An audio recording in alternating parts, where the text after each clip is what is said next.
اعوذ باللہ من الشیطان الرجیم بسم اللہ الرحمن الرحیم السلام علیکم رحمۃ اللہ وبرکاتہ۔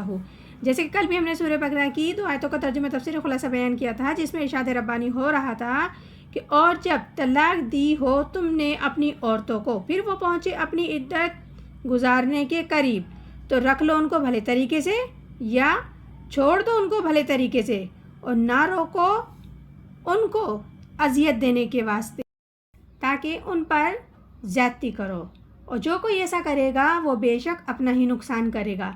اور مت بناؤ اللہ کے احکام کو ہنسی، اور یاد کرو اللہ کی نعمتیں جو تم پر ہیں اور اس کو جو اتاری تم پر کتاب اور حکمت کی باتیں۔ اللہ تم کو نصیحت کرتا ہے اس کے ذریعے سے، اور ڈرتے رہو اللہ سے، جان لو اللہ سب کچھ جانتا ہے۔ آگے ارشاد ربانی ہے وَإِذَا طَلَقْتُمُ النِّسَاءَ فَبَلَغْنَ أَجَلَهُنَّ فَلَا تَعْضُلُوهُنَّ أَن يَنكِحْنَ أَزْوَاجَهُنَّ إِذَا تَرَاضَوْا بَيْنَهُم بِالْمَعْرُوفِ۔ اور جب طلاق دی تم نے عورتوں کو، پھر پورا کر چکیں اپنی عدت کو، تو اب نہ روکو ان کو اس سے کہ نکاح کر لیں وہ اپنے انہی خاوند سے، جب کہ راضی ہو جائیں آپس میں وہ بھلے طریقے سے۔ اس آیت میں پروردگار عالم واضح طریقے سے بتا رہے ہیں، اور جب تم اپنی عورتوں کو طلاق دے دی تو پھر وہ اپنی عدت پوری کر لیں، تو مت آڑے آؤ ان کے اس بات میں کہ وہ عورتیں پھر نکاح کر لیں اپنے سابقہ شوہر سے، جب کہ وہ دونوں آپس میں رضامند ہو جائیں بھلے طریقے سے اور وہ طلاق رجی میں شوہر کو رجوع کرنے کا حق ہے، یعنی کہ طلاق رجی میں شوہر کو رجوع کرنے کا حق ہے، پہلی طلاق دوسری طلاق، جب تک کہ عدت ختم نہیں ہوئی طلاق رجی کہلاتی ہے۔ اس دوران شوہر کو رجوع کرنے کا حق ہے، عدت پوری ہو گئی تو یہ بائن طلاق ہو جائے گی۔ اب شوہر اور بیوی کا جو رشتہ ہے وہ ٹوٹ گیا۔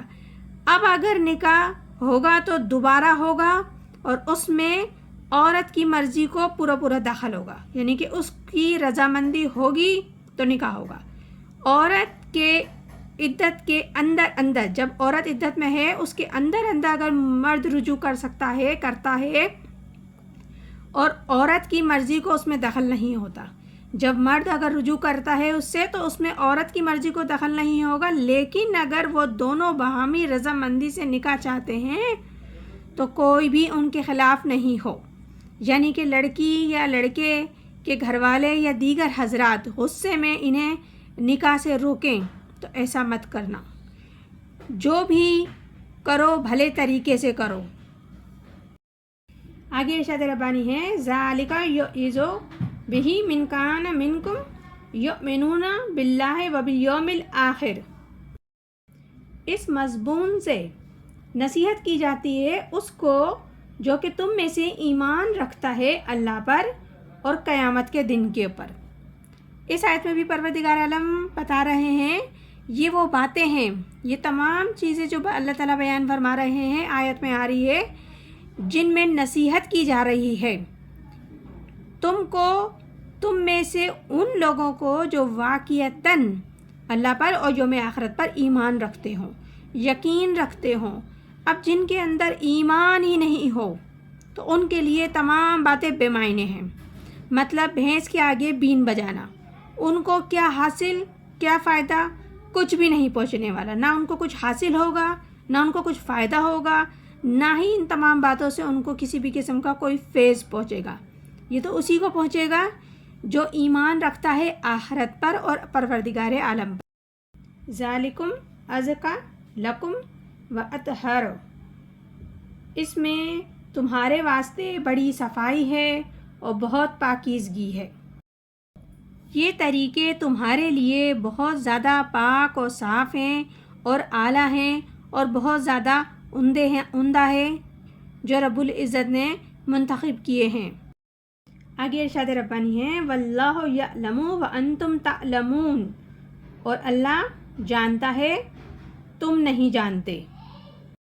اس آیت میں پروردگار عالم بیان فرما رہے ہیں کہ اللہ جانتا ہے اور تم نہیں جانتے، اپنی عقل کو مقدم مت رکھو، یہ اللہ کا علم ہے، اسی نے عورت کو بنایا، اسی نے مرد کو بنایا، اسے مرد بھی عزیز ہے، اسے عورت بھی عزیز ہے۔